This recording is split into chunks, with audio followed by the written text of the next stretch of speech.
Hello, it's me, Ryan Neronimo. Welcome to my channel. And for today's video, gagawin natin yung ating washing machine dahil mabagal na yung kanyang pag-ikot. So, susubukan natin siya para matest kung okay pa yung kanyang gearbox. Dahil kadalasan ito yung nagiging dahilan kung bakit mabagal yung kanyang pag-ikot. So, isang paraan para makita natin kung okay pa yung kanyang gearbox ay hahawakan natin yung kanyang rotator, yung umiikot na yan. At kapag napigilan natin siya sa pag-ikot, ibig sabihin sira na yung kanyang gearbox. So yung ginagawa natin, hahawakan natin siya sa ating kamay and tatry natin pigilan. And kapag napigilan natin, dyan natin makikita na hindi na okay yung kanyang gearbox. So yung gagawin natin, papatayin muna natin yung washing machine at papalitan yan. And bago yun, aalisin muna natin tong tornilyong ito para maalis yung kanyang pang-ibabaw. So, yung una natin gagawin, bubuksan natin yung kanyang pang-ilalim. Aalisin natin yung mga tornilyo na ito para maalis itong kanyang base.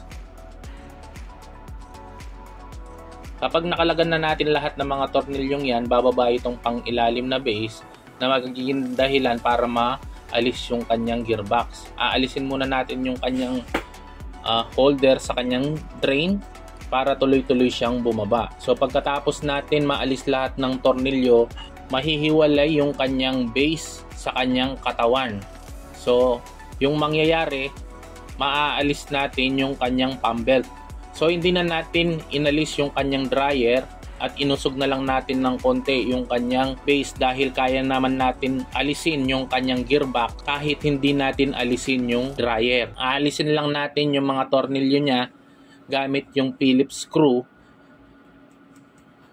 6 yung kanyang tornilyo. So ayan yung kanyang mga tornilyo, naalis na natin silang lahat. Kapag naalis na yon, maaalis mo ng buo yung kanyang gearbox. Hihilain mo lang siya pababa para makuha itong gearbox na ito. Yan yung nagiging dahilan kung bakit mabagal yung pag-ikot ng ating washing machine.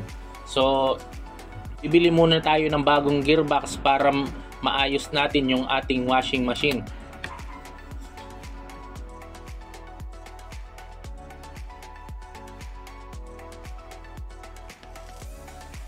Yan, pagkatapos natin bumili, yan na yung nabili kong bago na same sila ng pin. So hindi para-pareho ng number ng pin yung ating washing machine. So kapag bibili kayo, make sure na dala nyo yung luma para hindi kayo magkamali at hindi kayo pabalik-balik sa tindahan sa pagbili. So nabibili yan sa mga minsan sa electronic shop at sa mga nagtitinda ng mga parts.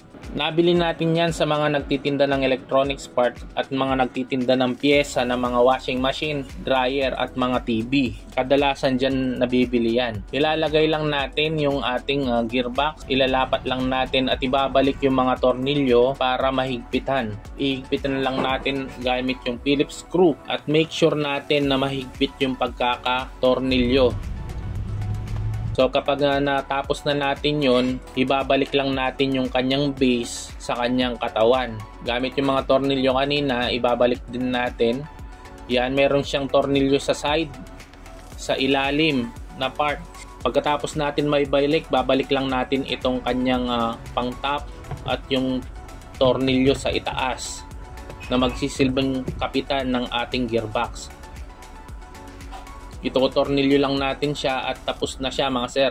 Pupunasan lang natin mga sir at okay na at ibabalik natin ulit yung kanyang yung inalis natin kanina na pump belt at yung sa drain wash. So ayan, ilalagay lang natin ng dahan-dahan yung kanyang belt para kumapit siya ng maigi. At ito naman yung kanyang drain. Ibabalik din natin and itatry natin mga sir, isaksak. Itry natin kung hahawakan natin kung mapipigilan pa ba natin siya sa kamay.